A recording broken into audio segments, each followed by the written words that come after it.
председанието на Република Северна Македонија јавно ја објавува следната пресуда врз основа на признание на вина. Обвинетиот Ангел Черниколов виновен е затоа што на ден 17.12.2022 година околу 22:10 часот како учесник во сообраќајот на улицата Борис Најдовски во Велес, управувајќи патнички автомобил марка Мерцедес со регистарски број V5990 AD, движејќи се во правецот Килјара Сандра кон споменикот на Алекс Демиевски Бауман, не се придржувал кон одредбите од член 228 став 1, член 17 став 1 и член 19 став 1 од ЗВСП, иако бил свесен дека поради неговото постапување може да настапи штетна последица, но се согласил со истата и со тоа го загрозил јавниот сообраќај, така што ги довел во опасност животот и телото на луѓето во истиот на начин што, откако во попладневните часови во два угостителски објекти консумирал повеќе чаши различни видови алкохолни пијалоци, со што се довел во алкохолизирана состојба, започнал да го управува возилото, иако бил под дејство на алкохол,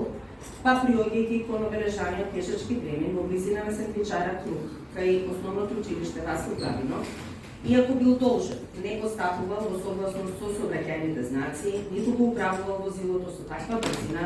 што возможува во случај на потреба да го запре пред пешачкиот премин и не обрнал внимание на пешаците кои се наоѓале на коловозот, поштетената Емилија Иванова и сега покојното дете Магдалена Иванова, така што го управувал возилото со брзина од околу 68 км на час, што е двојно повеќе од брзината дозволена на овој дел од улицата, ограничена со сообраќаен знак на 30 км на час, па удрил во оштетените од кој удар. Оштетената Емилија паднала на земја и задобила телесна повреда изразена во отворена рана на челото, додека сега покојното дете Магдалена Иванова била изфрлена нанапред десетина метри до наредниот пешачки премин, каде паднала на земја при што задобила многобројни повреди во пределот на главата, изразени во вид на нагнешување и слупување во пределот на лицето, скршеници на костите од сводот и базата на черепот со раскид на мозочното ткиво, како и во пределот на екстремитетите, во вид на крвни подливи и слупување и скршување на двете коски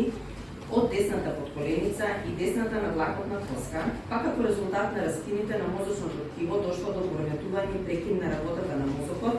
како последица на што починала, пошто иако со своето возило ги повредил именуваните, ги оставил без помош, така што продолжил со несмалена брзина да се движи во правец кон наслова Перец. Со опишаното дејство, обвинетиот сторил кривично дело, тешки дела против безбедноста на луѓето и моторно сообраќајот,